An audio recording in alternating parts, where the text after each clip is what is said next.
del módulo de patología general o de base de patología.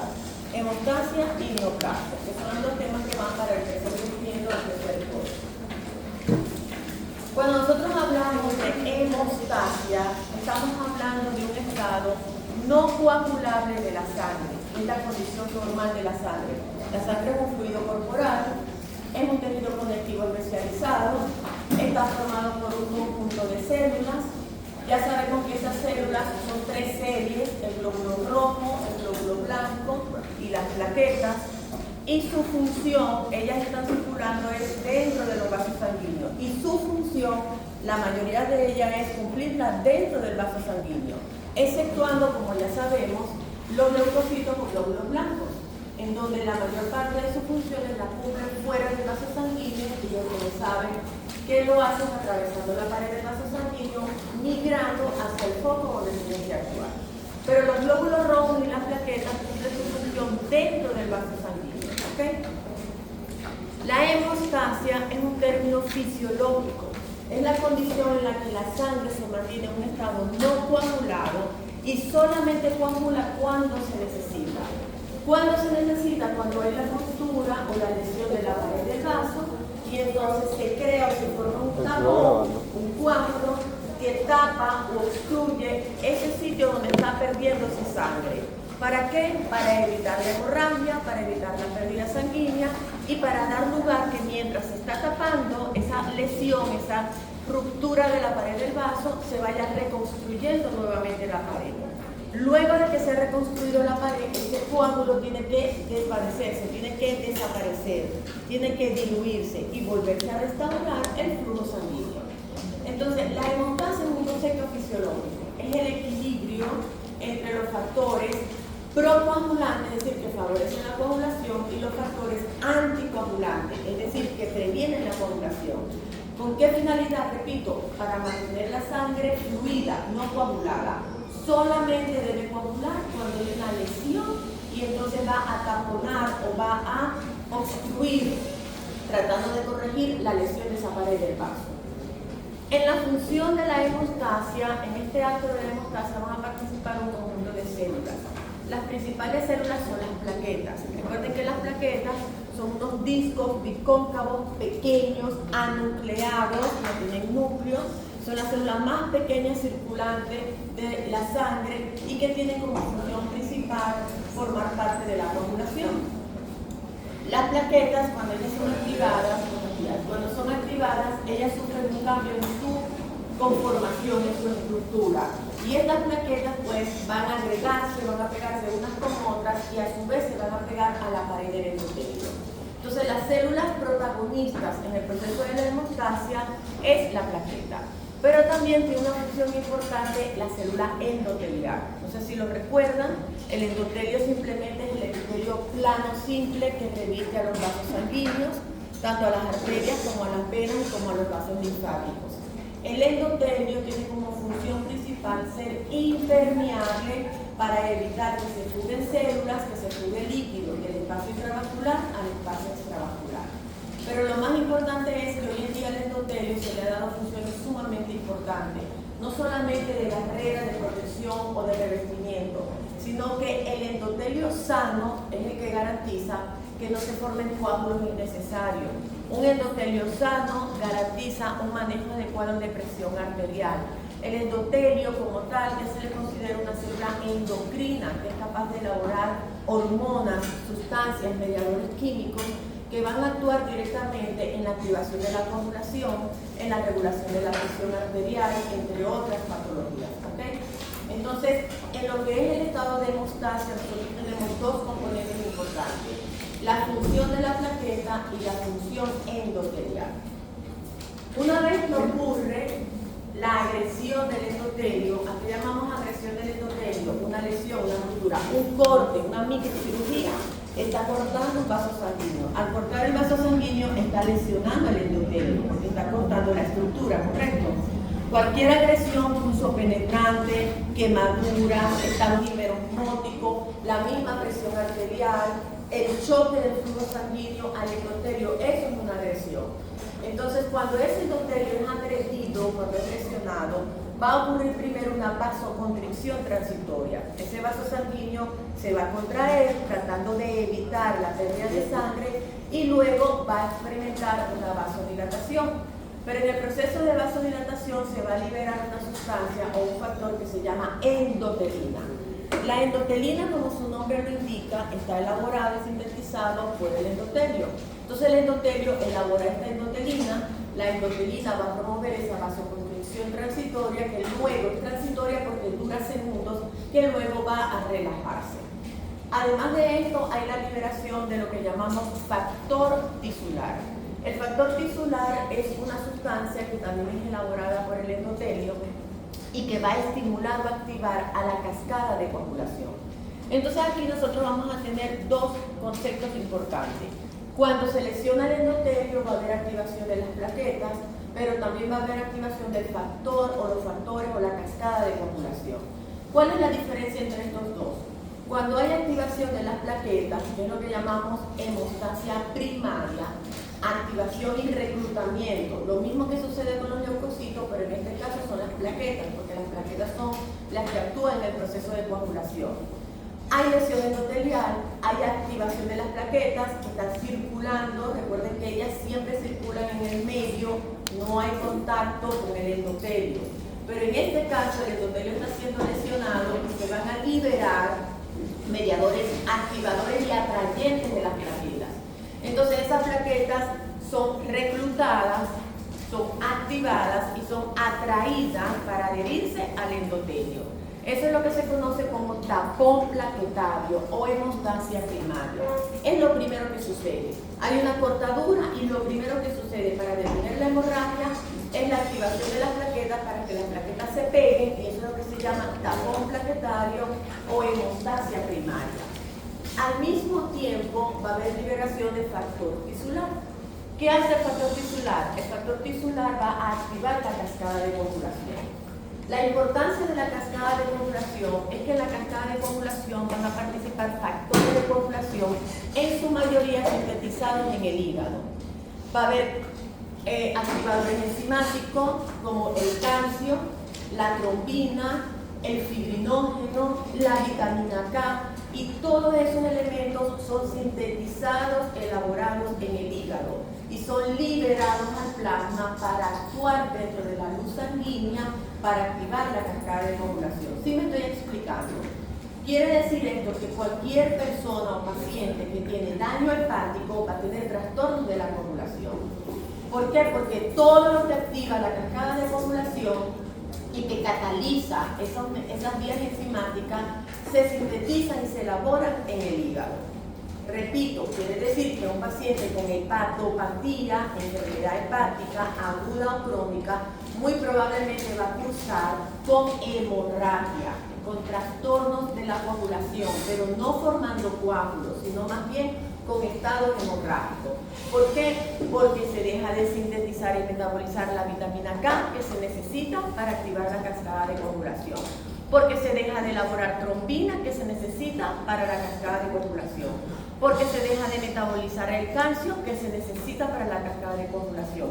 Porque se dejan de sintetizar factores de la coagulación que actúan en la cascada para formarse el coágulo definitivo. Y eso es lo que se llama hemostasia secundaria.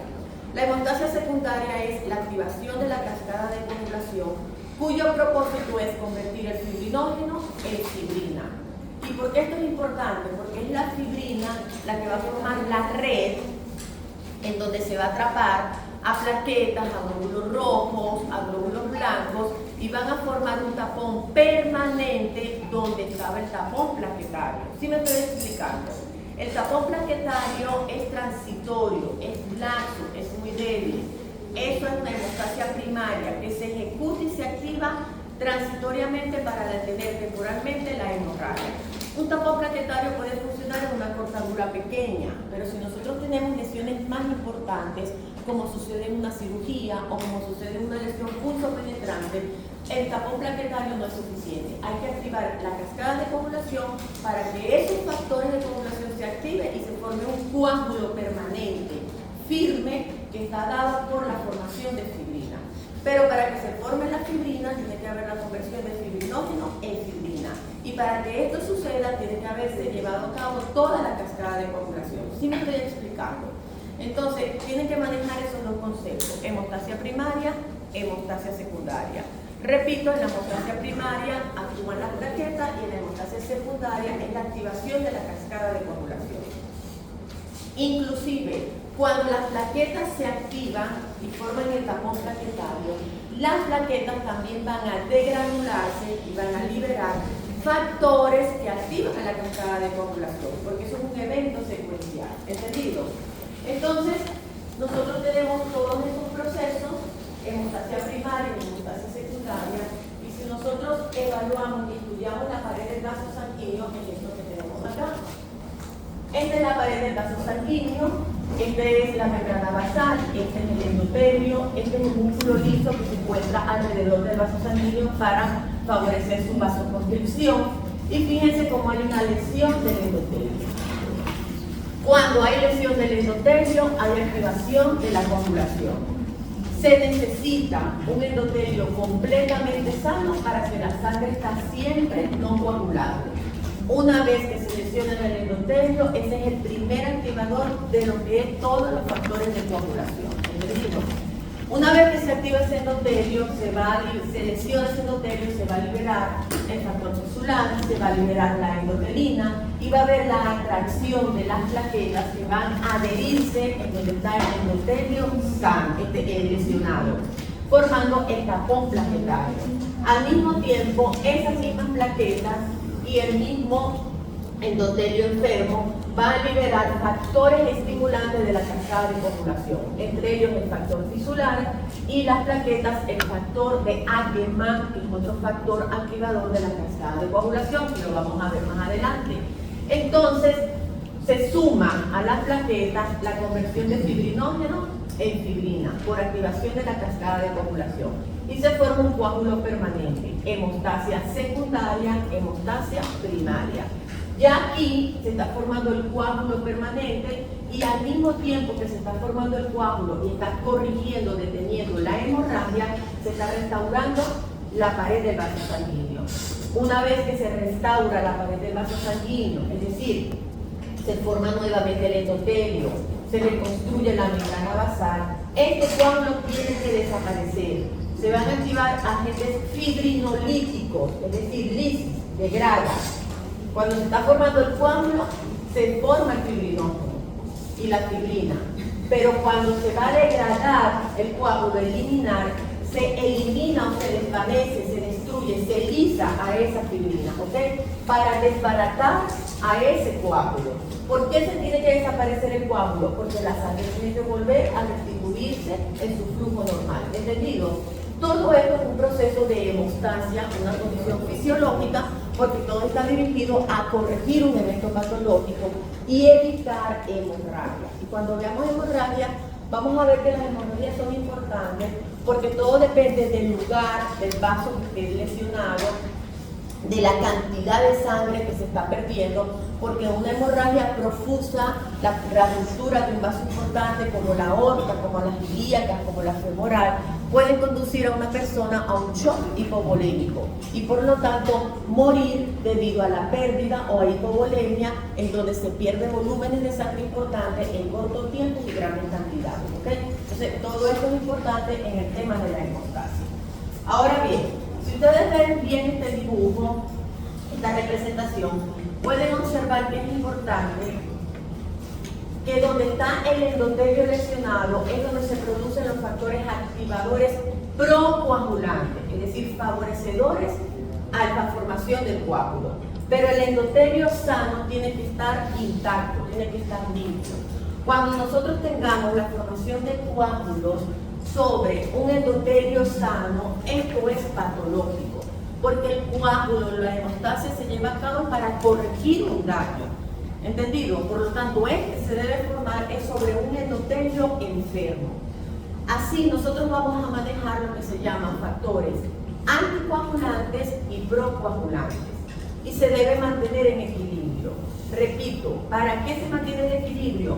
para que la sangre siempre esté en una condición no coagulable y que solamente coagule cuando se le necesita. ¿Entendido? Entonces, en el endotelio enfermo se liberan todos esos factores que les acabo de mencionar y en el endotelio sano se van a liberar factores que evitan que se forme coágulo sobre él. Y por eso nosotros tenemos lo que se llama un triángulo en donde en el endotelio todos esos factores que agreden constantemente al endotelio, como turbulentos, la hipertensión arterial, agentes agresores, toxinas bacterianas, etcétera, van a provocar muy probablemente una pérdida de ese equilibrio. El equilibrio debe mantenerse entre las propiedades anticoagulantes y las propiedades procoagulantes.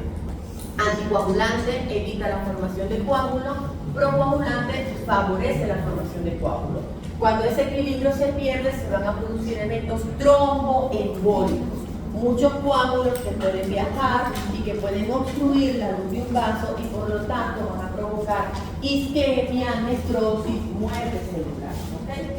¿Qué es lo que ocurre en estos procesos de infarto, accidentes cerebrovasculares, infartos mesentéricos, etcétera, en los pacientes diabéticos? Todos estos eventos tromboembólicos porque hay lesión endotelial y se pierde el equilibrio y se activan más los agentes protrombóticos que los agentes antitrombóticos. Entonces, para nosotros poder entender esto, vamos a estudiar cada uno de los elementos que son protrombóticos o antitrombóticos. Dentro de las propiedades antitrombóticas, tenemos las antiplaquetarias. ¿Qué quiere decir esto? Todo aquello que evita la activación y reclutamiento de la plaqueta. Lo primero que nosotros tenemos es un endotelio sano. Mientras el endotelio es sano, no hay activación plaquetaria, ¿correcto? Porque lo dije anteriormente. Cuando el endotelio se lesiona es cuando va a haber reclutamiento y activación de las plaquetas. Pero mientras el endotelio esté sano, esas plaquetas van a estar circulantes y no van a estar activadas. Entonces, uno de los primeros factores anticoagulantes, antiplaquetarios es el endotelio sano. Las plaquetas sin activar. Lo mismo, mientras nosotros tengamos las plaquetas sanas, circulantes en el sitio medio columnar del tubo sanguíneo, que ellas estén en reposo, que ellas no estén activas, no se va a formar coágulo. Entonces, eso es un factor anticoagulante. La inhibición de la adherencia plaquetaria por parte de un endotelio sano. El endotelio sano libera agentes que evitan que las plaquetas traten de acercarse y de adherirse. Estos son el óxido nítrico y la prostaglandina I2. Estos elementos son elaborados por un endotelio sano, de manera tal que si la plaqueta trata de adherirse o de pegarse a un endotelio sano, se libera óxido nítrico y se libera prostaglandina I2 que evita, rechaza y no permite que esas plaquetas se adhieran. Por lo tanto, no se forma el coágulo. Propiedades antitrombóticas, anticoagulantes. Nosotros elaboramos normalmente, fisiológicamente, en el hígado la heparina. Y la heparina es un anticoagulante natural, fisiológico, que también existe la heparina sintética, ¿correcto? Esa farmacológica en la cual cuando un paciente está muy hipercoagulado, se le da heparina para hacerlo anticoagulante. ¿Sí me estoy explicando? Pero la heparina tiene una producción normal fisiológica en el hígado como un factor anticoagulante. Tenemos un receptor de membrana, un receptor que se llama receptor de trombomodulina, que se encuentra en el endotelio sano, y ese receptor es afín a la trombina. ¿Qué es la trombina? La trombina es la que forma parte de la cascada de coagulación al final, que es la responsable de convertir el fibrinógeno en fibrina. ¿Y para qué nosotros necesitamos la fibrina? Para que se forme el coágulo permanente, ¿correcto? Y estamos en los factores anticoagulantes. ¿Qué hace este receptor de trombomodulina?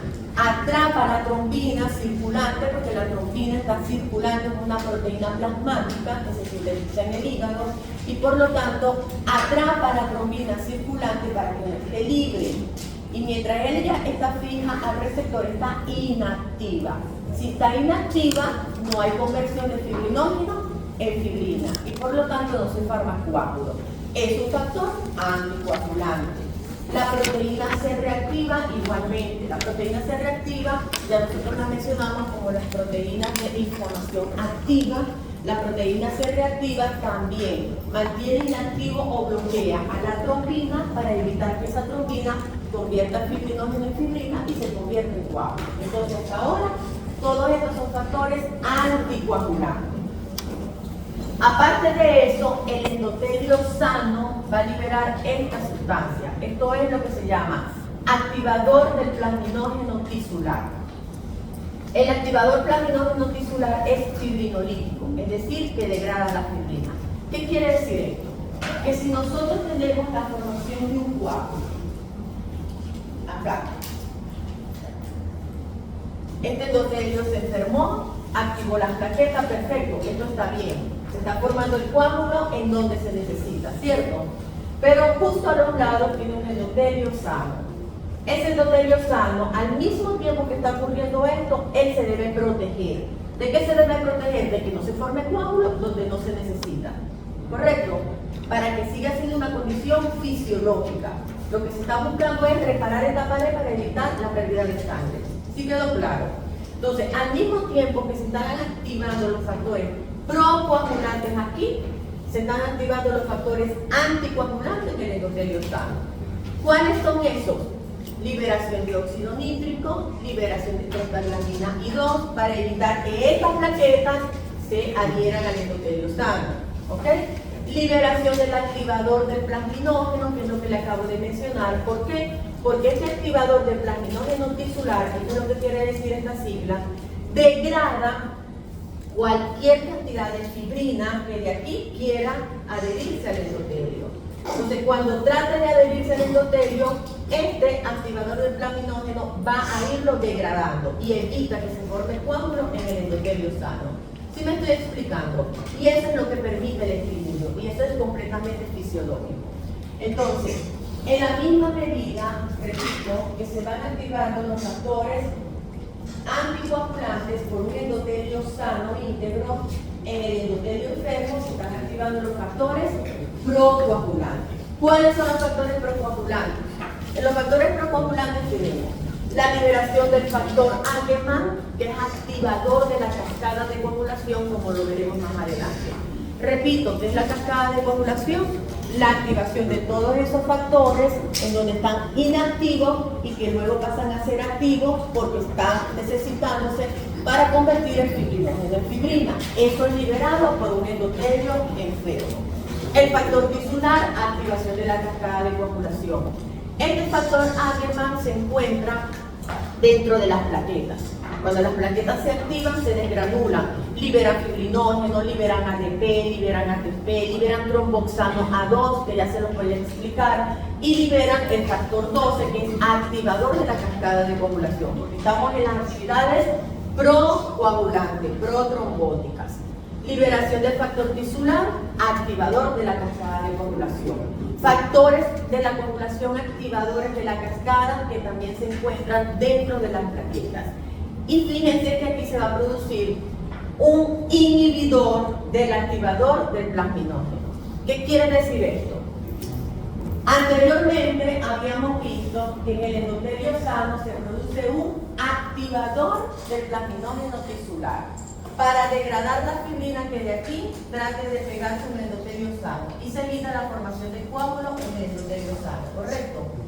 Ahora, en el endotelio enfermo, donde se está formando el coágulo, se produce un inhibidor del activador del plasminógeno. ¿Para qué? Para evitar que este que se está produciendo en el sano degrade la fibrina en donde sí se necesita y se mantiene el equilibrio.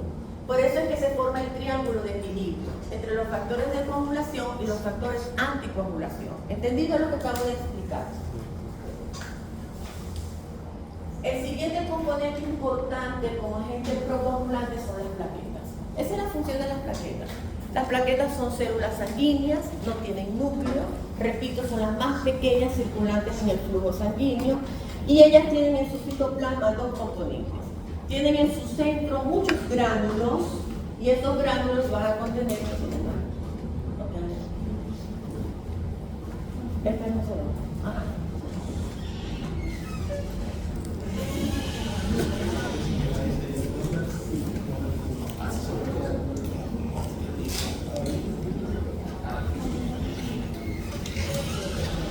Las plaquetas son células anucleadas, no tienen núcleo.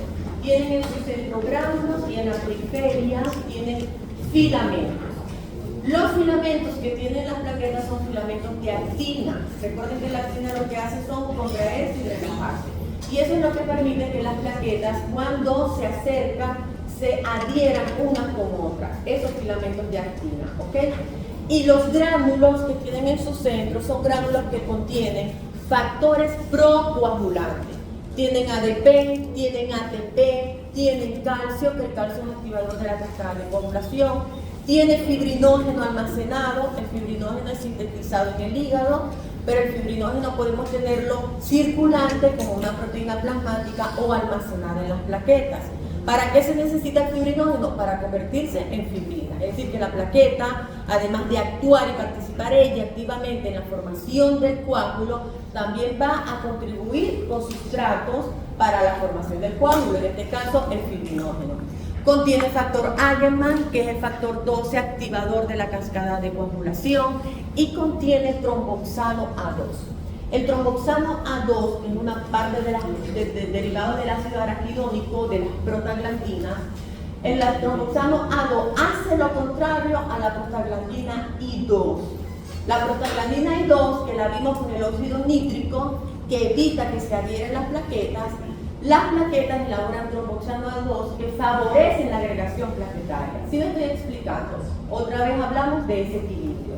Y fíjense que ustedes, estoy seguro, han escuchado que cuando una persona tiene un infarto, es hipertenso o tiende a formar mucho coágulo, tiene enfermedades venosas periféricas, etcétera, tromboflebitis, se les mantiene anticoagulados, porque todos esas enfermedades favorecen el flujo turbulento y la formación de coágulos. Y uno de los medicamentos que se utiliza es la aspirina. ¿Y qué hace la aspirina? Es un inhibidor de la vía ciclooxigenasa 2, que es el que favorece la producción de tromboxano A2. ¿Y qué hace el tromboxano? A favorecer la agregación plaquetaria. Es decir, que cuando ustedes están dando aspirina, están inhibiendo la agregación plaquetaria. Por eso es que es un anticoagulante. ¿Sí me estoy explicando?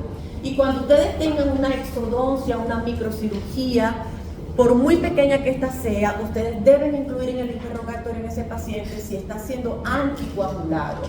Porque uno de los fenómenos, uno de los procesos, eventos biológicos importantes en una microcirugía en la cavidad oral es la hemostasia, que se lleve a cabo adecuadamente la hemostasia primaria y secundaria. Es decir, que una vez que ustedes hacen la herida quirúrgica para extraer la pieza dentaria, hay ruptura de vaso sanguíneo, hay sangrado. Inmediatamente hay activación de la hemostasia primaria, que está dada por las plaquetas, y posteriormente la hemostasia secundaria para formar parte del proceso de reparación y detener ese sangrado, ¿correcto? Dentro de sus complicaciones, en una exodoncia, en un paciente que no esté con un buen sistema inmunológico, que esté anticoagulado o un paciente diabético, no solamente está la complicación de una infección, sino de una hemorragia. ¿Sí quedó claro? Entonces, deben interrogar bien al paciente, y si es un paciente que está anticoagulado, deben suspender ese medicamento al menos 2 o 3 días antes de la cirugía para garantizar que ese paciente va a coagular, va a llevar a cabo su hemostasia primaria y secundaria adecuadamente y evitar complicaciones como lo es una hemorragia. ¿Quedó claro ese concepto? Igual que los pacientes hemofílicos o los pacientes que tienen que sean portadores de déficit de factores de coagulación, como la enfermedad de von Willebrand, que yo se los voy a mencionar ahora. Esos pacientes que habitualmente, la mayoría de esos pacientes, cuando se diagnostican por primera vez, es por una cirugía odontológica, porque son pacientes que no coagulan, que se mantienen hemorrágicos, y se les hace el diagnóstico. Muchos de ellos, su primer debut de la enfermedad es durante una cirugía odontológica. Pero una vez que esos pacientes ya son diagnosticados, que ya ustedes saben que son portadores de la enfermedad, tienen que estar seguros de que esos pacientes están cubiertos, protegidos adecuadamente, porque si no les va a sangrar durante la cirugía. Esas son patologías que no nos deben asustar. Todas esas patologías que favorecen las hemorragias, ya hoy lo que se sencillamente se le da al paciente lo que no tiene. No tiene factor de von Willebrand, ya hay concentrado de factor de von Willebrand. No tiene plaquetas porque es un paciente que sufre de púrpura trombocitopénica y destruye sus plaquetas porque tiene una enfermedad autoinmune. Ya hay concentrados plaquetarios. ¿Sí me estoy explicando? Tiene déficit de algún factor de coagulación, ya hay concentrados, así como hay concentrados del glóbulo rojo o de la sangre completa para transfusiones completas. ¿Sí me explico? Pero hay que tener conocimiento de esa patología y para eso hay que hacer un buen interrogatorio en el paciente para prepararlo, ¿ok? Si se le necesita, ahí está el concentrado, se le pasa y ese paciente va a coagular y va a llevar a cabo adecuadamente su proceso hemostásico. Entonces esto es muy importante, ¿ok? Las plaquetas, como ven, forman parte o representan una parte muy importante para llevar a cabo la coagulación. Entonces fíjense, las plaquetas contienen ADP, tromboxano A2, favorecen el tapón hemostásico primario, pero también con la liberación de factores de activadores de la cascada de coagulación, también van a participar en lo que es la formación del tapón hemostásico secundario. Solo que en el secundario no solamente tenemos las plaquetas, sino que también tenemos la cascada de coagulación. Esto que está acá es para representarle algunas condiciones patológicas que se pueden presentar de tipo congénito por déficit, ¿ok? Por ejemplo, estas son las plaquetas. Esto que está aquí representado son las glicoproteínas. Ya yo les he mencionado que las membranas celulares son muy importantes, no solamente para la comunicación entre célula y célula, como receptores de estímulo, sino también como activadores entre una célula y célula.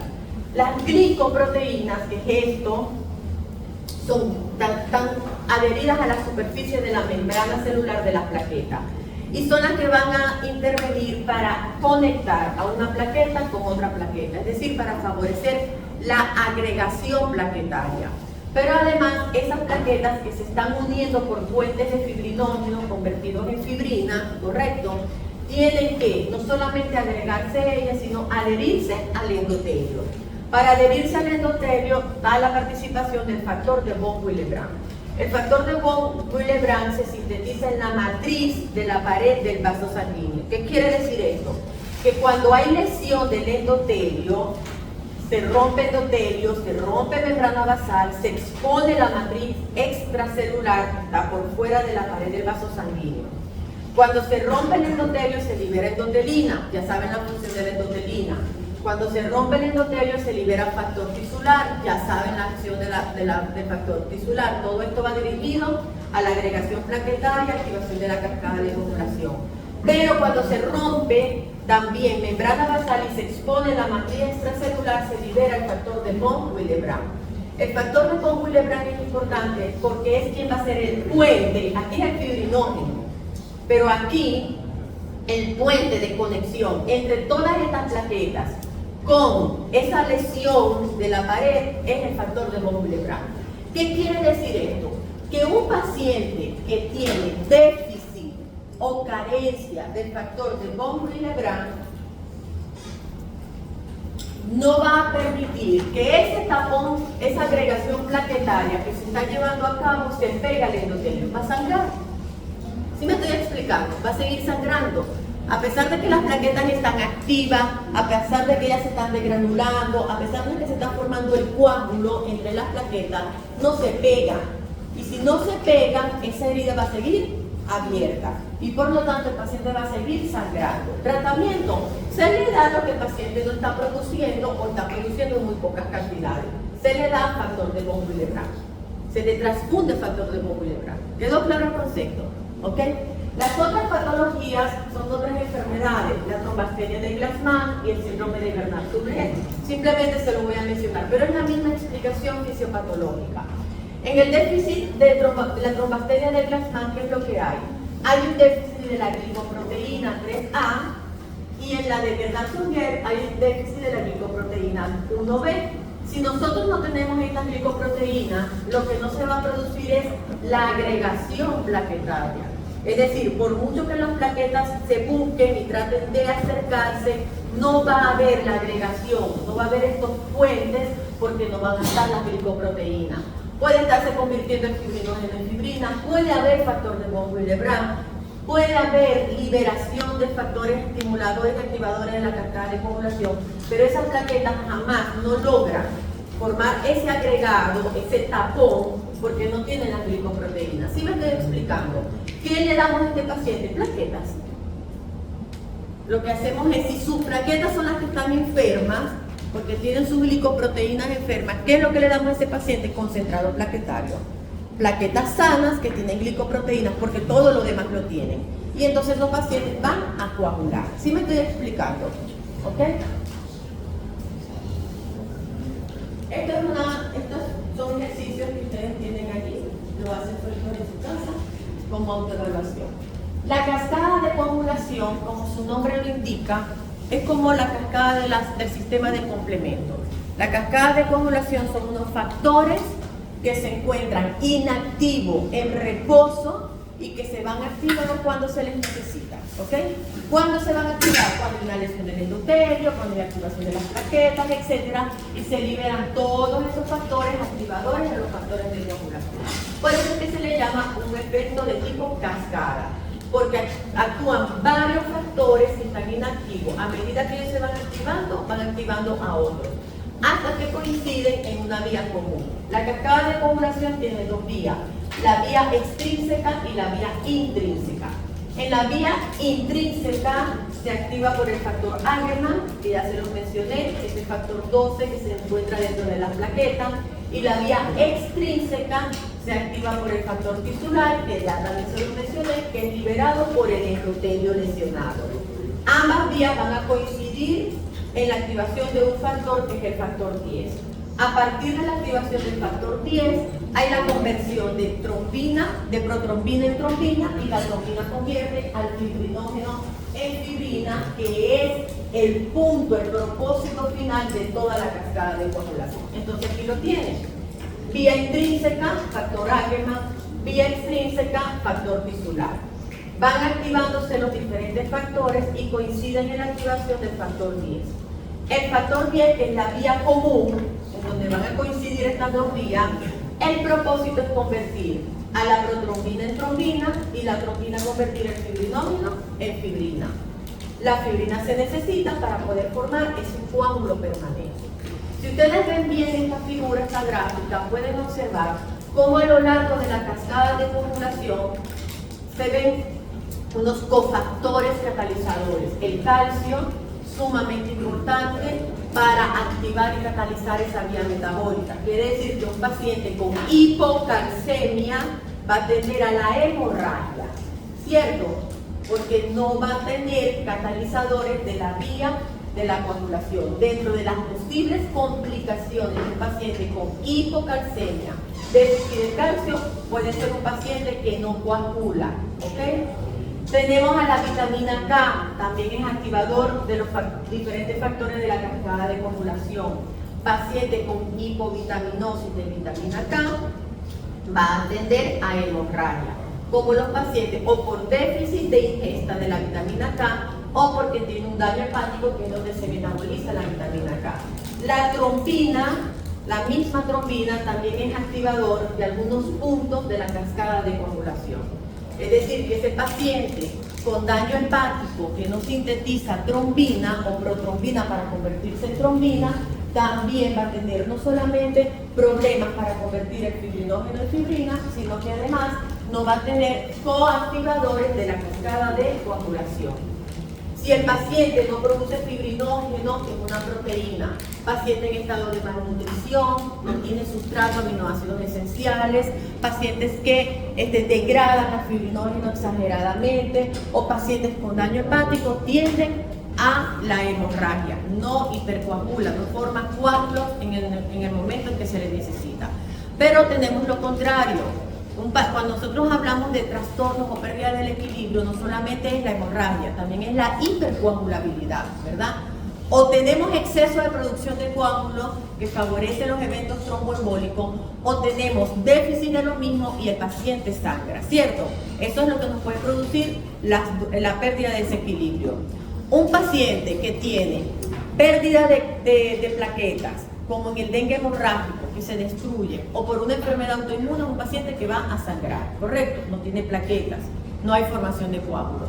O un paciente que tiene un tumor, que es elaborador de factores de coagulación, son pacientes que van a tener dentro de la patología de su cáncer muchos eventos tromboembólicos, es decir, infartos, porque las células tumorales están produciendo factores de coagulación. ¿Sí me estoy explicando?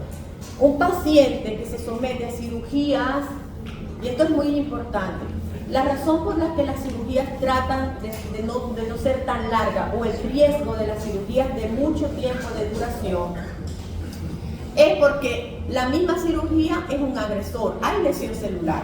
Si tú estás operando y estás cortando vasos sanguíneos, estás obstruyendo la perfusión sanguínea, ¿correcto? Por un tiempo determinado, esas células están en un estado hipóxico. No sé si me estoy explicando, ¿correcto? Por eso es que posterior a la cirugía, el proceso de suturar, cauterizar, de reconstruir, de conectar vasos sanguíneos es importante porque hay que restaurar el oxígeno y la perfusión sanguínea a ese tejido que tú mismo lesionaste. ¿Sí me estoy explicando? Entonces, cuando ustedes escuchan, no es que su paciente se complicó porque imagínate, se hizo la masa, se hizo la lipo, se hizo la cara, no es el hecho, no es que el cirujano quería cobrar mucho y eso era más dinero, no. El hecho de que el cirujano diga no puede es porque todas esas intervenciones alargan el tiempo en una cama quirúrgica. No sé si me estoy explicando.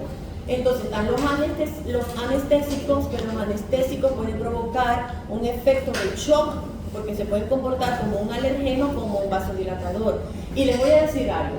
Si hay algo que yo aprendí con el COVID es que no sabemos qué tan sanos estamos hasta que nos enfermamos. ¿Cuántas personas con el COVID perdimos que parecían completamente sanos y no pudieron manejar una infección por el virus? Entonces, no sabemos qué tan sanos estamos hasta que nos enfermamos. ¿Quedó claro? Entonces, todo en una cama quirúrgica es una sorpresa. Por eso es que a nosotros los médicos nos dicen, cuando hablamos con el paciente, nosotros no debemos subestimar ninguna cirugía, al igual que ustedes. Sus microcirugías, si ustedes hacen una exodoncia en un paciente que les comienza a hacer una hemorragia y es una exodoncia, ¿y cuántas exodoncias no hacen todos los días, cada día? Muchas, pero hay un porcentaje de complicación. Entonces, a los pacientes hay que hablarles claro y no se puede subestimar una cirugía. Eso es rápido, es un momentico, cada rato se hace. Porque hay complicaciones, ¿entendido? Que se pueden presentar y que hay que estar preparados. Y les sugiero siempre que van a abordar a un paciente, dedíquenle tiempo a un buen interrogatorio, una buena historia clínica. Sobre todo a los antecedentes, diabetes, hipertensión, antecedentes de infarto, todo eso está hablando de un trastorno de hemostasia, ¿ok? Que es una de las complicaciones que ustedes tienen. Si son portadores de alguna enfermedad, un HIV, un lupus, algo. ¿Por qué? Porque todo eso está hablando de un sistema inmunológico comprometido que favorece complicaciones como infecciones posteriores a la cirugía. ¿Entendido? Entonces todo esto tiene que considerarse. Bien, ya saliendo de lo que es los eventos fisiológicos, porque todo lo que acabamos de hablar, una media horita, todo lo que acabamos de hablar es fisiológico, es hemostasia, primaria y secundaria. Cuando se pierde ese equilibrio es cuando vamos a tener las complicaciones, ¿ok? Y vamos a comenzar a hablar entonces de un término importante que es el edema, porque el edema forma parte del estado hemostásico. El edema simplemente es pérdida de líquido intravascular al espacio extravascular. Entonces, ese líquido que está escapándose fuera del vaso sanguíneo va a quedar atrapado, bien sea en el tejido celular subcutáneo, como ocurre en el edema de los miembros inferiores, ¿ok? Esos pacientes con insuficiencia venosa periférica, que tienen flebitis o tromboflebitis o varices de las afenas, de las venas de los miembros inferiores, son esos pacientes que cuando no tienen el adecuado reposo, están mucho tiempo caminando, de pie o sentados, se les va a hinchar las piernas. Eso no es una hinchazón, eso es edema. No es una inflamación como tal, es edema. Es pérdida de líquido del espacio venoso e intravascular hacia afuera. ¿Entendido? Eso es edema. Podemos tener también secuestro, presencia de líquido en los espacios virtuales, como son la pleura, ya yo les he hablado de la pleura, ¿ok? Derrame pleural, es decir, presencia de líquido que puede ser pus, que puede ser sangre, que puede ser linfa, dentro, que puede ser agua inclusive, hidrotórax, que se encuentra dentro de los espacios pleurales. Podemos tener derrame pericárdico. Recuerden que el pericardio es la serosa en donde descansa, donde está, el corazón está dentro de un saco, de una bolsita, ese es el pericardio. Ese pericardio también debe estar vacío, debe tener un contenido de un material lubricante, pero muy poquito, unos 10-15 cc, pero cuando se llena por sangre, por un exudado inflamatorio, etc., se produce un derrame pericárdico. Y la ascitis, por aquí está esto, es la presencia de líquido en la cavidad abdominal, ¿ok? Es decir, dentro de la cavidad peritoneal, que es la serosa de la cavidad abdominal. Peritoneo, de peritonitis, peritoneo, cavidad abdominal, pleura, de pulmón, pleuritis, inflamación de la pleura, y pericardio, del corazón. ¿Okay? Entonces, en esos espacios normalmente no debería haber acúmulo de líquido. Pero cuando hay un proceso inflamatorio, obstructivo, neoplásico, tumoral, se puede producir el escape de líquido del espacio intravascular al espacio extravascular. Y entonces se producen todas esas condiciones. El término de anasarca es edema generalizado, desde la puntica del pelo hasta la puntica del pie. El paciente está edematizado, lleno de líquido. Todo su cuerpo, ¿ok? A nivel cutáneo, el celular subcutáneo. Esto se ve sobre todo en los pacientes que sufren de problemas renales, pacientes con insuficiencia renal, que están oligúricos, es decir, que no orinan bien, no eliminan su líquido y tienen otras patologías renales que favorecen que ese líquido sea retenido dentro de su cuerpo. Entonces son pacientes que se levantan edematizados, edema palpebral, la cara hinchada. No se me vayan a asustar, porque a veces uno duerme mucho y amanece con la cara hinchada, eso es otra cosa. Son los pacientes que amanecen hinchaditos, las manos edematizadas, no las pueden doblar porque les duele. Esos son los pacientes con muy probablemente patologías renales, desde que se levantan están hinchaditos porque retienen agua, ¿ok? Pero los pacientes con problemas cardíacos se edematizan al final del día. Se levantan bien, su sistema en acostado, en decúbito, reguló todos los sistemas que sufren tensión de líquido, etcétera, pero a medida que va pasando el día, se van cargando de agua. ¿Por qué? Porque el corazón está trabajando, porque estamos activos. ¿Sí me estoy explicando? Entonces, en esa actividad, el corazón que puede estar insuficiente, pudo haber sido un paciente infartado, pacientes hipertensos, etcétera, le estamos pidiendo al corazón y ese corazón no puede manejar los volúmenes adecuadamente y se retiene el líquido. Entonces, en los pacientes con problemas cardíacos hacen el edema es al final del día. ¿Sí me explico? Por sobrecarga de trabajo al corazón. Y todo eso nosotros debemos considerarlo. Entonces, el edema puede ser por aumento de la presión hidrostática. A ver, recuerden, cuando vimos edema trasudado, exudado, no sé si lo recuerdan. Recuerden que el exudado es inflamatorio, siempre es inflamatorio, ¿ok?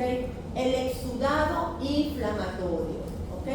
Presencia de líquido, presencia de proteínas y rico en células. ¿Cuáles son esas células? Los leucocitos que se escaparon. Es un exudado inflamatorio. Y se produce por aumento de la permeabilidad vascular, tema de inflamación. Se separa el endotelio y se escapa el líquido. Aumenta la permeabilidad vascular, ¿correcto? El trasudado no es inflamatorio. En el trasudado nosotros tenemos alteración de la presión oncótica o coloidosmótica. ¿Quién me da esa presión? Ustedes vieron fisiología ya. La albúmina. La albúmina, que es la proteína de alto peso molecular, y es la que mantiene la presión, regula la presión intravascular con la presión extravascular. Entonces, cuando nosotros tenemos pérdida de albúmina, hipoalbuminemia, perdemos albúmina, la concentración de albúmina está reducida, se va a perder ese equilibrio y se pierde líquido al espacio extravascular. A diferencia del exudado, el trasudado es un líquido pobre en proteína, porque de hecho se produce porque no hay proteína, pobre en proteína y pobre en células. Es más líquido. En cambio, en el exudado tenemos mucha proteína y tenemos muchas células. ¿Entendido? ¿Qué me puede condicionar a mí un edema por alteración de la presión oncótica o déficit de albúmina? Un paciente malnutrido, un paciente que esté en estado de desnutrición o malnutrido. Come, pero no come bien, ¿ok? Y no tiene una buena fuente de aminoácidos esenciales. ¿Y qué es la albúmina? Una proteína. Entonces, ese paciente va a tener comprometido la síntesis de albúmina. En consecuencia, vamos a tener hipoalbuminemia. Y no es raro ver esos niños en estado de desnutrición extrema que pueden estar edematizados inclusive con ascitis. Ustedes los ven, los niños del África son flaquitos, caquéxicos y tienen el abdomen globuloso. Eso es líquido atrapado allí por hipoalbuminemia. ¿Sí me estoy explicando? Están con una hipoproteinemia. Pacientes que pierden proteínas por la orina, por ejemplo, el paciente diabético. El paciente diabético elimina, cuando está descompensado, pierde glucosa y proteínas por la orina. Entonces, ese paciente diabético va a estar con hipoalbuminemia. También se nos va a hinchar. O el paciente con daño renal se nos va a hinchar, va a retener líquido porque está perdiendo proteína. Hipoalbuminemia. Pacientes con daño hepático. Los pacientes con daño hepático, que es donde se forma la albúmina, se sintetiza la albúmina y todo el resto de otras proteínas importantes, va a tener también edema por hipoalbuminemia. Fíjense que los pacientes con daño hepático tienen muchas complicaciones, porque el hígado es la glándula más activa metabólicamente del cuerpo humano. Allí se va a metabolizar y sintetizar muchos de nuestros nutrientes que luego van a pasar a la circulación. Entonces, cuando el hígado se enferma, perdemos muchas funciones celulares. Por aumento de la presión hidrostática, también puede pasar en esos pacientes con insuficiencia venosa de los miembros inferiores. Recuerden que las venas de los miembros inferiores, de los miembros superiores, tienen válvulas. ¿Sí se los expliqué en algún momento? Y entonces esas válvulas ayudan a que la sangre retorne en contra de la gravedad. Entonces los pacientes que tienen insuficiencia venosa periférica, que es muy común en las mujeres y tiende a ser familiar. Por ejemplo, mi abuelita tenía sus venas muy tortuosas, o sea, tenía los cordones que se les veía, ¿ok? Aparte de que cualquier golpe se provocaba un hematoma, tenía problemas de insuficiencia venosa. Entonces, una de sus condiciones ya de viejita era que caminaba y le dolían las piernas, se le cansaba porque esa enfermedad iba empeorando. ¿Sí me estoy explicando? Mi mamá tiene el mismo problema y en consecuencia yo también.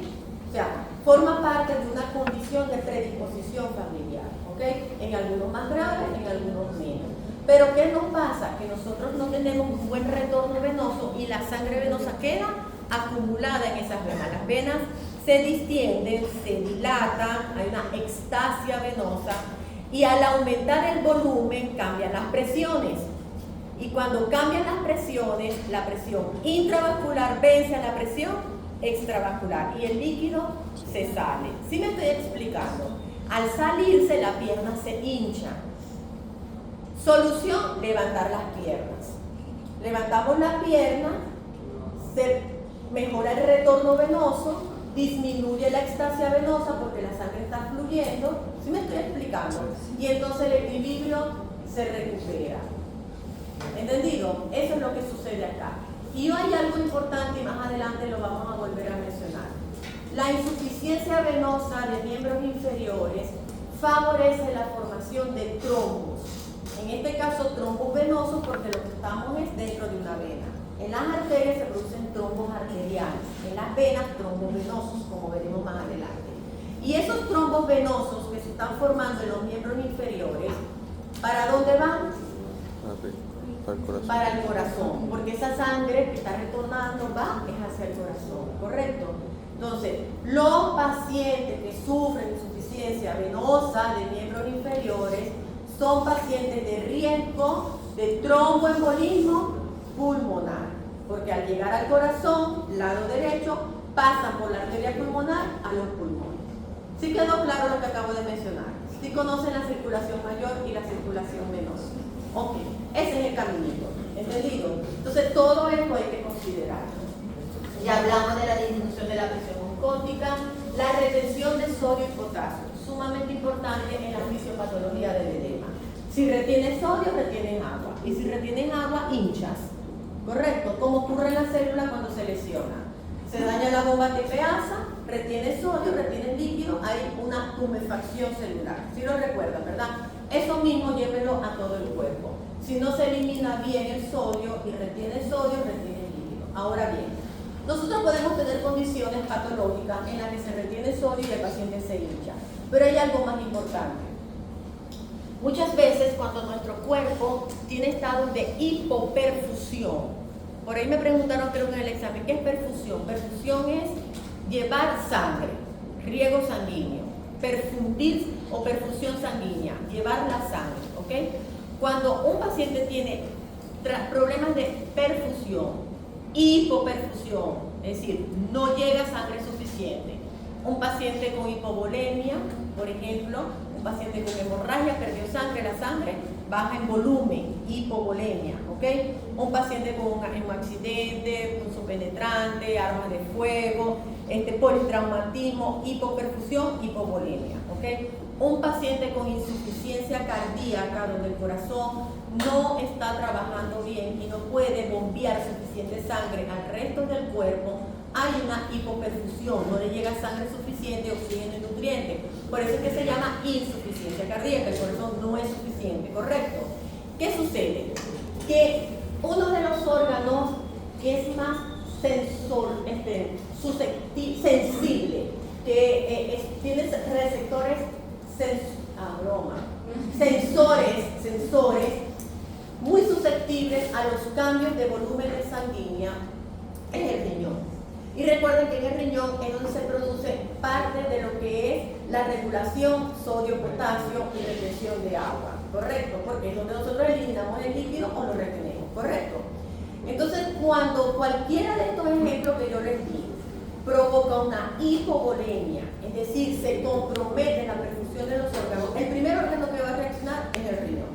Entonces, ¿qué va a decir el riñón?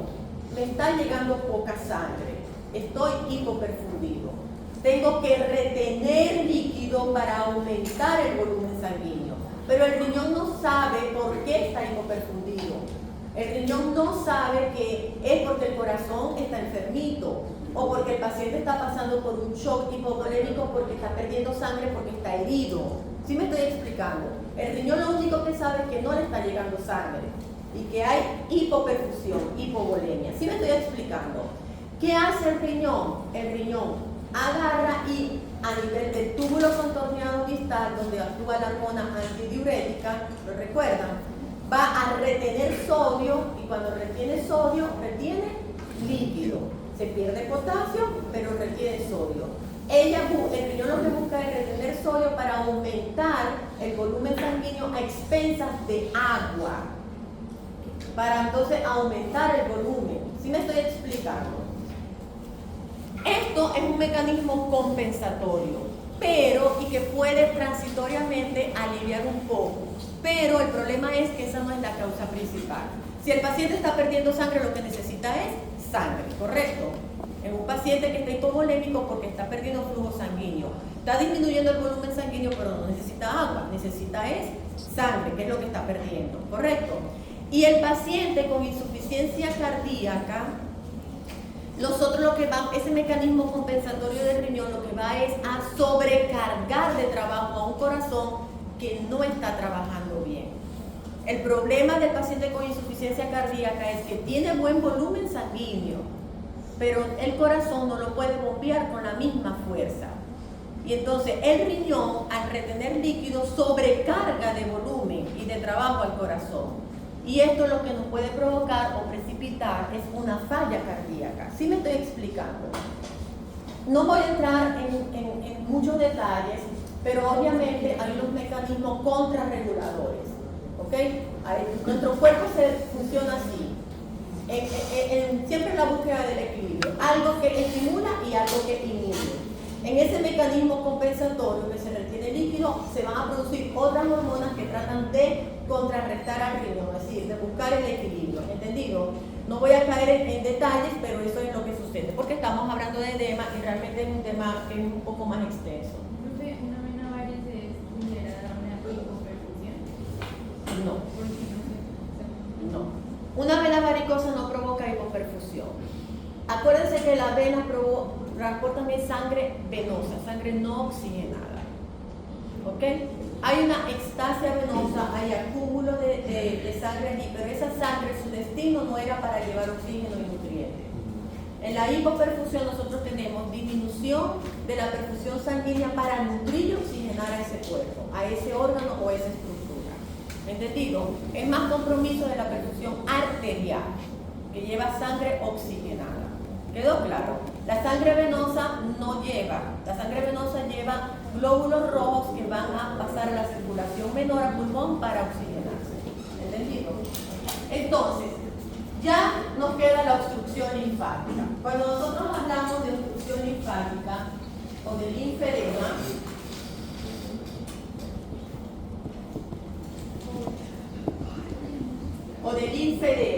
es acúmulo de linfa. Recuerden, el drenaje linfático. Todos nuestros órganos, nuestras regiones anatómicas tienen aglomerados ganglionares en diferentes lugares, ya eso se los mencioné, y drenan la linfa de esa región anatómica. Si hay un proceso obstructivo o que compromete este drenaje linfático, esa linfa se va a acumular allí. Y es lo que se conoce como linfedema, ¿ok? Es exactamente lo mismo. En vez de acumularse agua, en vez de acumularse sangre, pues vamos a tener el acúmulo de linfa, linfedema. ¿Dónde podemos ver ese linfedema? Por ejemplo, pacientes que reciben radioterapia y esas radiaciones fibrosan a los ganglios linfáticos. Estoy recibiendo en un cáncer de mama o cáncer de pulmón radioterapia, entonces los ganglios cercanos van a fibrosarse, van a experimentar un proceso de reparación por los rayos ionizantes. ¿Sí me estoy explicando? Eso me van a obstruir, me van a fibrosar a ese ganglio linfático y por lo tanto la linfa cuando trata de pasar por allí encuentra una barrera de tejido conectivo. ¿Sí quedó claro? Eso me puede provocar como complicación linfedema. Una intervención quirúrgica, sobre todo las oncológicas, las tumorales malignas, en donde nosotros para poder estadiar al paciente, es decir, si está avanzado o no está no avanzado, o temprano, etcétera, tenemos que estudiar los ganglios linfáticos. Entonces, toda la intervención quirúrgica de un tumor maligno, se saca el tumor y se sacan los ganglios linfáticos, parcial o totalmente de esa región anatómica. Al quitar algo, también nosotros estamos quitando caminos para que se drene la linfa, ¿entendido? Entonces, pacientes con intervención quirúrgica donde se le hizo linfadenectomía, es decir, extirpación de los ganglios linfáticos, tienen como complicación linfedema, retención de linfa. Enfermedades parasitarias, ya les voy a mostrar una foto. Pero yo creo que se las mostré en una diapositiva anterior. La filariasis, que es lo que se las mencioné, que es un parásito que tiene afinidad, entra por los pies y tiene afinidad por los ganglios linfáticos inguinales, acá. Entonces, al atacar estos ganglios linfáticos, la linfa de los miembros inferiores y de los genitales externos no puede drenar. Entonces, hay retención de linfa en las piernas y se produce lo que se llama elefantiasis, porque es como una pata de elefante. Ya yo se las voy a mostrar una imagen. Entonces, ya esto se explicó, subcutáneo, renal, cardíaco, el edema de pulmón. Tenemos edema pulmonar. Más adelante se lo voy a explicar con la congestión vascular, creo que es mucho más fácil, pero nosotros podemos tener retención de líquido a nivel del pulmón en los pacientes con insuficiencia cardíaca izquierda. ¿Okay? Se lo voy a explicar mejor cuando veamos congestión vascular. Y el edema cerebral, que es la retención de líquido en el encéfalo. El edema cerebral se puede producir por un tumor, un hematoma, un trauma, que al final se comporta, no es un tumor, pero se comporta como una masa ocupante. ¿Okay? Recuerden que el problema de la cavidad craneana es que es rígida. Entonces, esto que está ocupando allí un espacio que no le corresponde, un tumor, un hematoma, va a expandirse y va a comprimir el encéfalo y lo va a presionar contra la cavidad, la bóveda craneana. Al comprimirlo va a presionar a las venas y va a dificultar el retorno venoso. A la larga también va a comprometer la irrigación arterial, pero de entrada comprime al retorno venoso. Entonces hay una extasia y se produce edema cerebral. ¿Sí me estoy explicando? Y uno de los grandes peligros del edema cerebral es el enclavamiento. ¿Por qué? Porque imagínense la cavidad craneana, el cerebro está allí, está creciendo por edema porque está reteniendo líquido y tiene una masa, un tumor o algo que está condicionando, o una encefalitis, un proceso infeccioso. Lo cierto es que se está edematizando, se está cargando de líquido y ese cerebro está expandiéndose. Él va a buscar un punto por donde salir. ¿Y cuál es el único lugar por donde puede salir?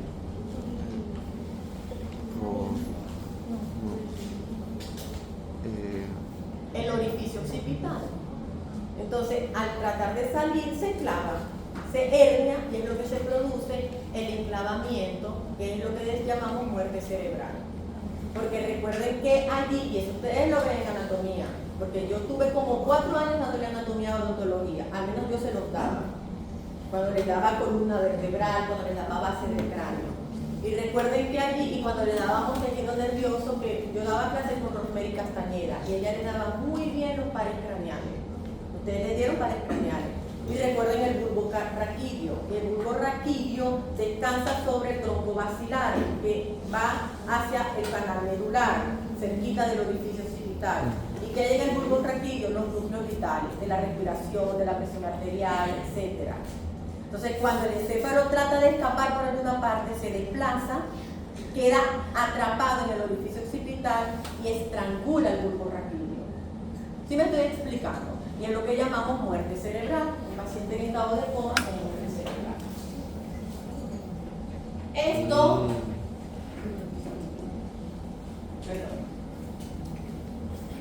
es una forma, esto es un edema de pulmón. Fíjense que hay velamiento de todo ese lado del pulmón, prácticamente solo se ve aquí un poquito la silueta cardíaca. Esto es edema cerebral. Fíjense que se ven bien las fisuras, se ven los ventrículos, pero acá está completamente sellado porque se va hinchando y se van sellando estos espacios. Acá tienen un corazón insuficiente, corazón normal. Este es un corazón con hipertrofia de las paredes ventriculares, de ambos ventrículos, produce una insuficiencia cardíaca. Y esto que tienen acá es la forma en la que nosotros podemos examinar o evaluar a un paciente con edema de miembros inferiores. Esto es lo que se llama una prueba pretibial, digitopresión.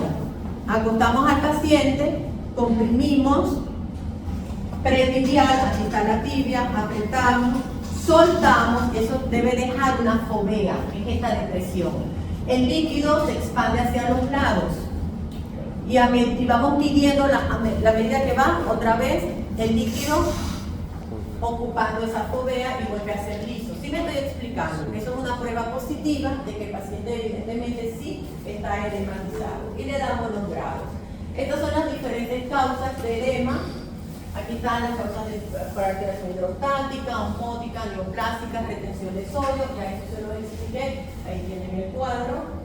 Déjenme ver qué falta. Creo que son estas.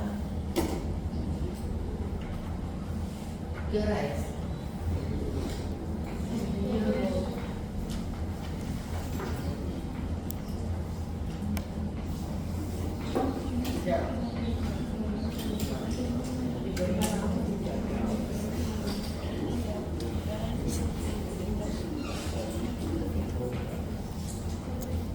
Doy hiperémico gestión y hemorragia de oreja para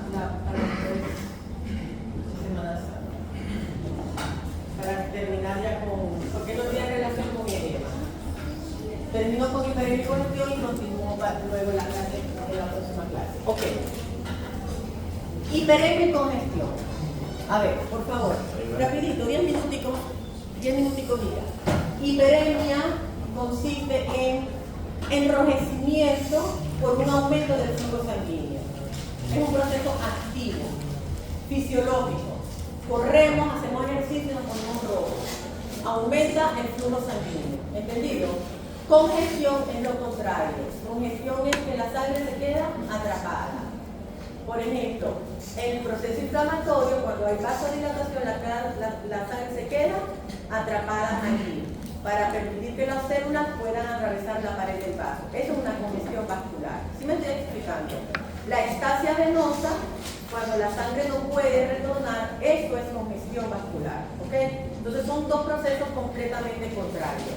En la hiperemia es activo, movilización, movimiento del flujo sanguíneo fisiológico, mientras que la congestión es una dilatación con estancamiento de la sangre y que habitualmente se acompaña de procesos patológicos. ¿Quedó claro?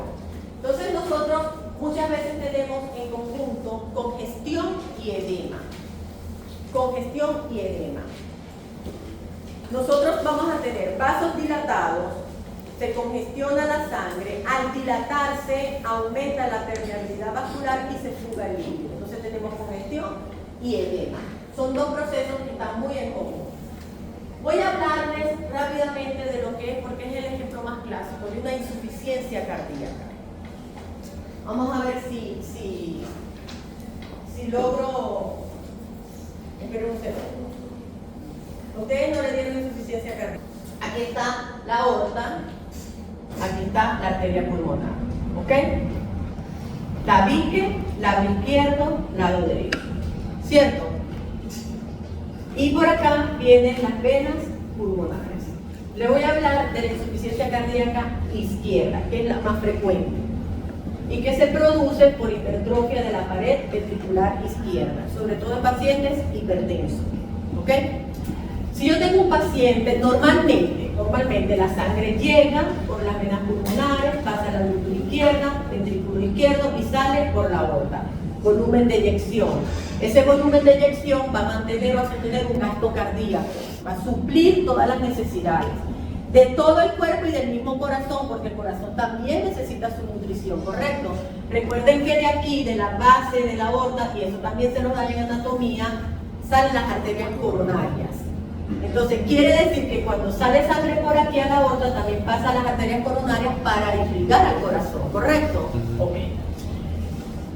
Si este paciente o este corazón está insuficiente, vamos a suponer que es un corazón en donde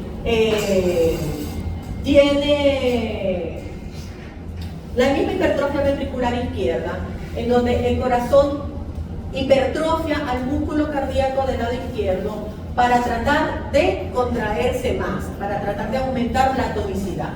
Pero sucede que ese es un músculo que se cansa, es un músculo que llega un momento en que ese mecanismo compensatorio no es suficiente, ¿okay? No puede, se cansa y no puede crecer más allá. Pero además, como el crecimiento es hacia adentro, que es una hipertrofia concéntrica, la cavidad cardíaca disminuye en volumen. No sé si me estoy explicando, se reduce. Entonces, la sangre que viene de pulmón oxigenada, cuando llega aquí, no encuentra una alta capacidad, porque el espacio está reducido. Y además, no sale bien porque la función contractil del corazón está comprometida por la hipertrofia ventricular. En consecuencia, esta sangre que está acá, que no sale lo suficiente porque no hay capacidad de contracción y no puede hacer un llenado ventricular completo porque el espacio está reducido, comienza a devolverse. ¿Sí me estoy explicando? Al devolverse pasa a las venas pulmonares y vuelve a los pulmones. Y por eso es que nosotros tenemos edema y congestión pulmonar en los pacientes con insuficiencia cardíaca izquierda. ¿Sí quedó claro ese concepto? Y entonces así yo les puedo explicar esta imagen. Esa imagen que ustedes tienen allá, esto es pulmón. Estos son vasos dilatados y congestivos. Se están llenando de la sangre que se está devolviendo. Y estos son los espacios alveolares que deberían estar claritos para el paso del oxígeno, pero fíjense que están ocupados por líquido. Y estos son los vasos sanguíneos de los tabiques alveolares que también están congestionados. Tenemos congestión y edema de pulmón, a consecuencia de una insuficiencia cardíaca izquierda que no puede bombear suficientemente la sangre, que no encuentra espacio para guardarse y por lo tanto se devuelve. ¿Sí quedó claro? Y tenemos una célula, que no sé si está acá, ya va, que se llama célula cardíaca, que es esta. Fíjense, todo esto es pulmón, edema de pulmón, espacios alveolares. Este paciente tiene una insuficiencia respiratoria. ¿Por qué? Porque cuando entra el oxígeno no puede circular, porque va a encontrar agua ocupando los espacios alveolares. ¿Sí quedó claro? Entonces ese paciente tiene hipoxia, va a tener insuficiencia respiratoria, se cansan mucho, la disnea, dificultad para respirar. Tienen esta célula.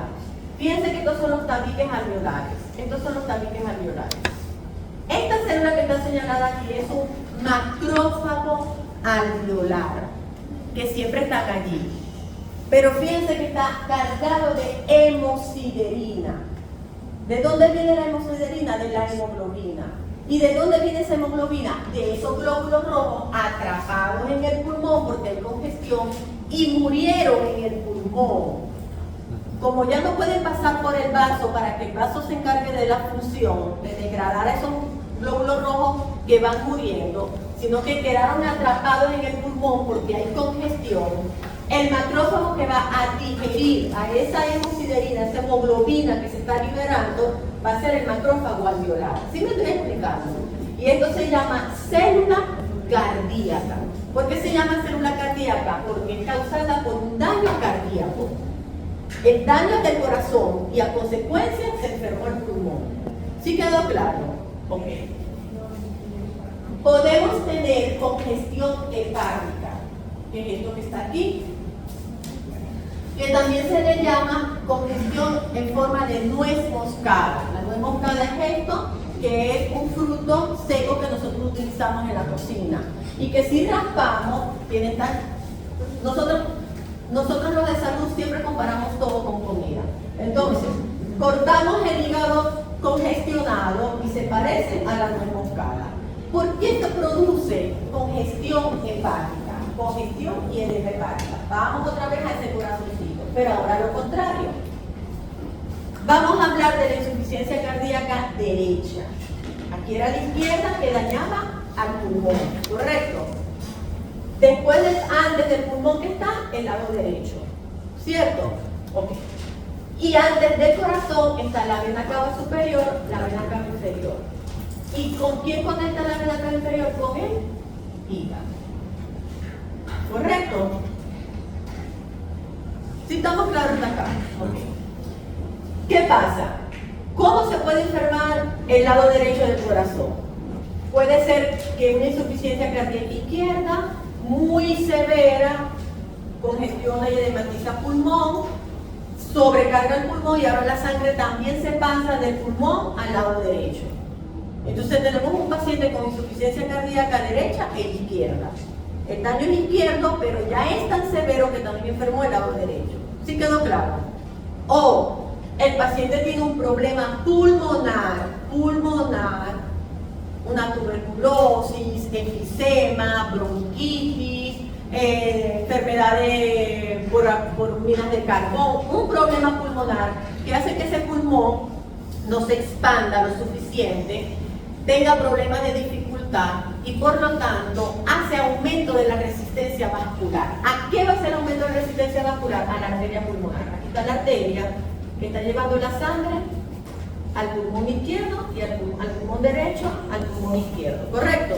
Como el pulmón está enfermo, hay aumento de la resistencia vascular del pulmón por X enfermedad, la sangre se va a devolver al ventrículo derecho, del ventrículo derecho a la aurícula derecha, y de la aurícula derecha va a sobrecargar ahora, en vez del pulmón, como pasaba en el izquierdo, va a sobrecargar todo lo que es cabeza, cuello y cabeza, porque es la vena cava superior, que es por donde drena todo lo que es cabeza y cuello, y vena cava inferior al hígado. Entonces tenemos congestión hepática, congestión y edema hepático. ¿Sí me estoy explicando?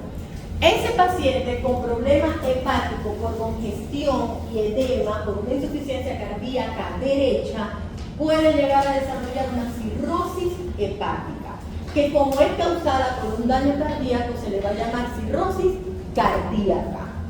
porque la mayoría de las cirrosis hepáticas son por alcohol, cirrosis alcohólica, ¿ok?